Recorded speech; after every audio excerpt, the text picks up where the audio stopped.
Patuloy po ng ating balitaan, libreng electric vehicle shuttle service sumarangkada po sa Balawan, La Union. Para sa detalye ng balitang yan, kasama natin Idol Jam Victorio. 104.7 IFM. Report!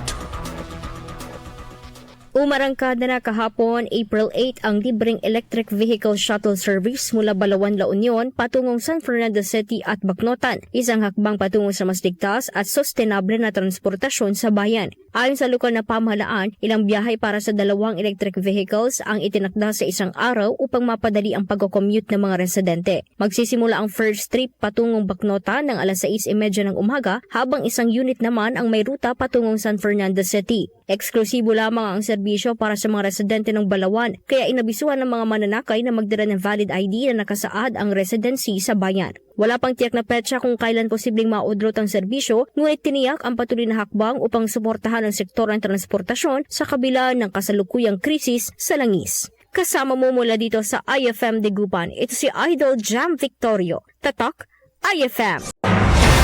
IFM News. IFM News. IFM News.